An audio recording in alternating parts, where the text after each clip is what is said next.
Hello friends, today we'll move to module 3. There we are going to discuss about integrated water resource management.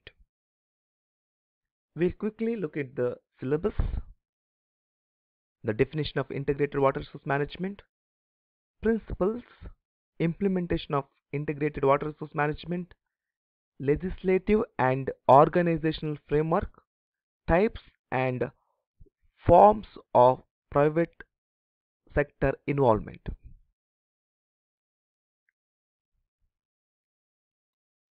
Integrated water resource management is a process which promotes the coordinated development and management of water, land, and related resources in order to maximize the resultant economic and social welfare in an equitable manner without compromising the sustainability of vital ecosystem.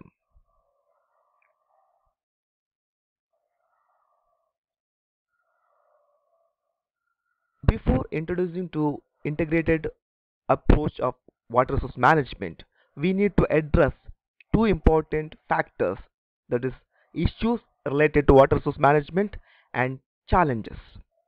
We'll take the issues first. The water resource under pressure. Only finite quantity of water is available. The population under water pressure, that means increase in population will demand for more water. Impact of pollution. The pollution may be due to natural cause. In most of the cases, the pollution is due to the anthropogenic activity or human activity. Water governance crisis. Some legislative or administrative related issues in connection with water management. Next, we'll discuss about challenges. The first challenge is securing water for people, securing water for food production, protecting vital ecosystem, managing risks, developing other job creating activities, creating popular awareness and understanding, ensuring collaboration across sectors and boundaries.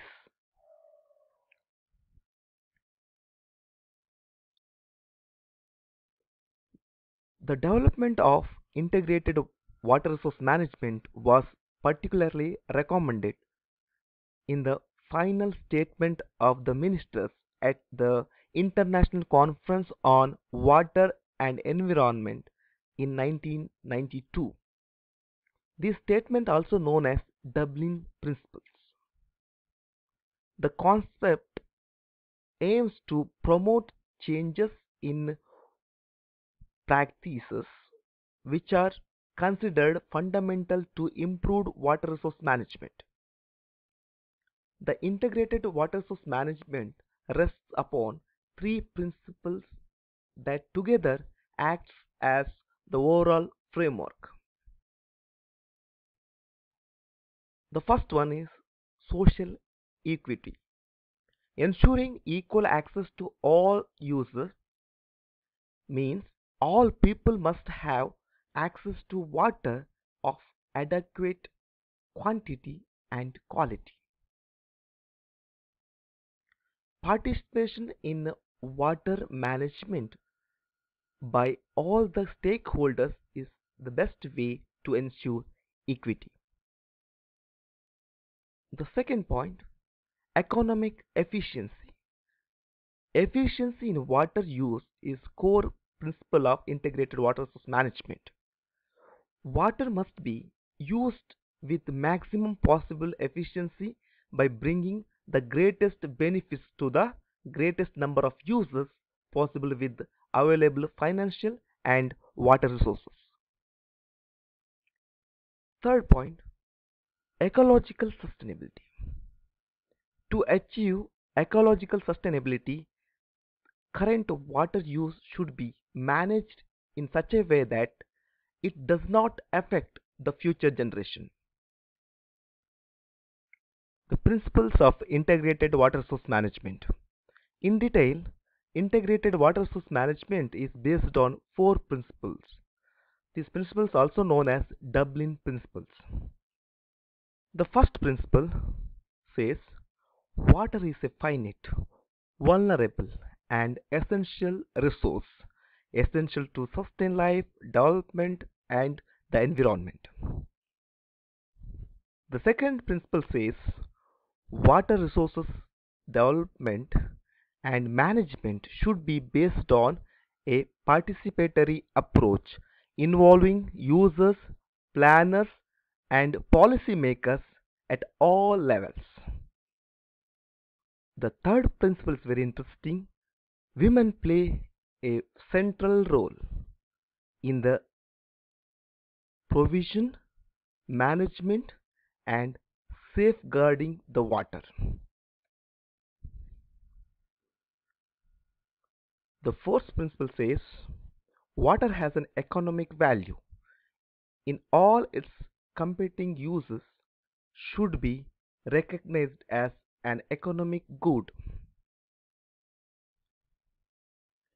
We'll discuss about the first principle, that's about water is a finite, vulnerable, and essential resources essential to the sustain life, development, and the environment.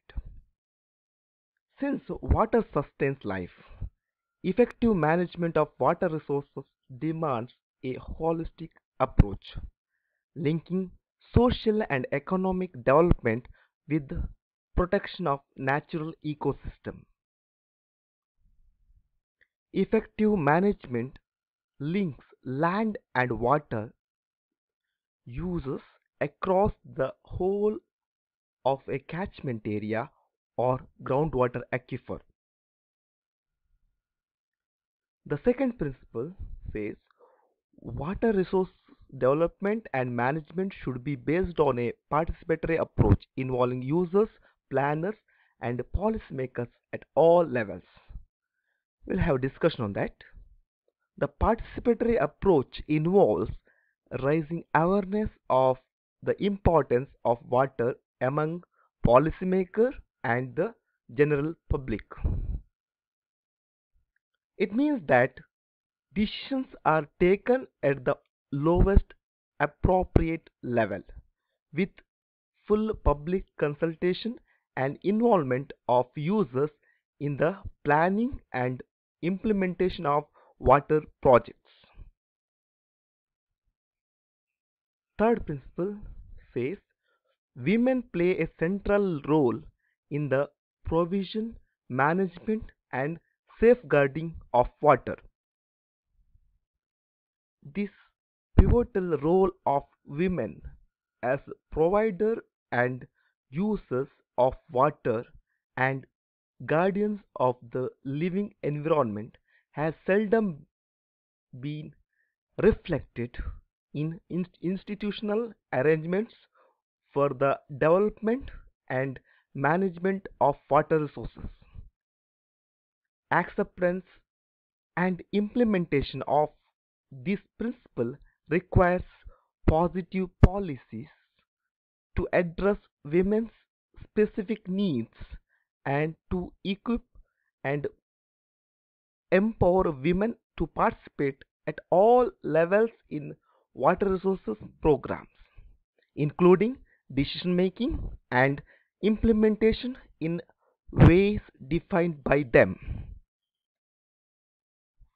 Fourth principle says water is an economic value in all its competing uses and should be recognized as an economic good. Within this principle, it is vital to recognize first and basic right of all human beings to have access to clean water and sanitation at a affordable price.